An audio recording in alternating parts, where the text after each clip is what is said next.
Георги Тодоров и Николай Стайков са негови помощници.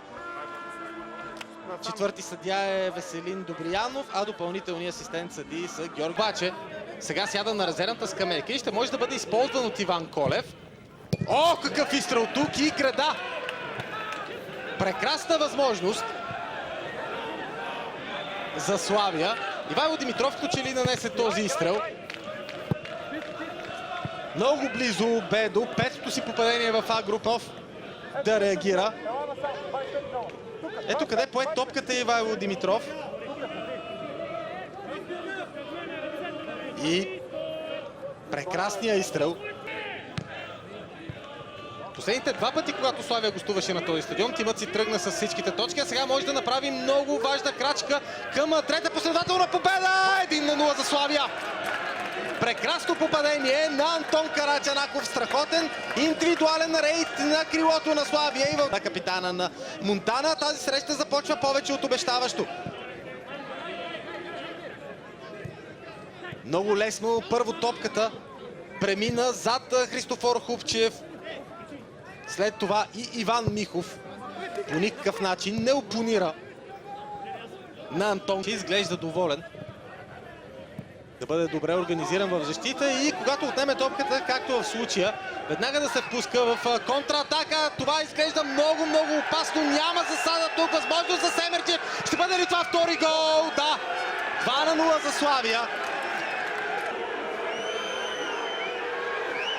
В най-подходящия момент обаче Манзоро изведе Влади Семерджиев. И Влади Семерджиев имаше цялото време на света да се огледа, да види точно къде да прати топката. И след като тя се отби от лявата града зад Христо Иванов, този път късметът изостави домакините. А Славия вече води с 2-0. Степен интригата за второто. Не, че сега тя отсъства. Балджийски. Изстрел на Минчев! 1-2. Един изстрел извън наказателното поле. Или хайде от границата на наказателното поле. Сега ще се уверим. Не това обаче е най-важното. А качеството на този изстрел от над 20 метра. Много добра работа свърши тук обаче и Борислав Балджийски. На Славия. Невероятен пропуск наистина. Манзоро бе в засада, не обаче и Ивайло Димитров. А не повлия Манзоро на движението. Костадин Дяков иска топката.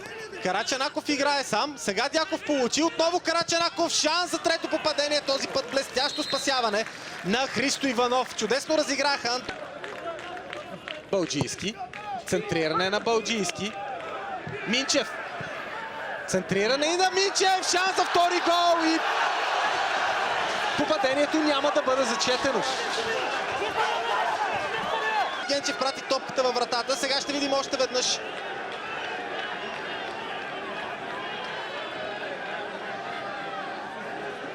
Много спорно положение. Изключително спорно.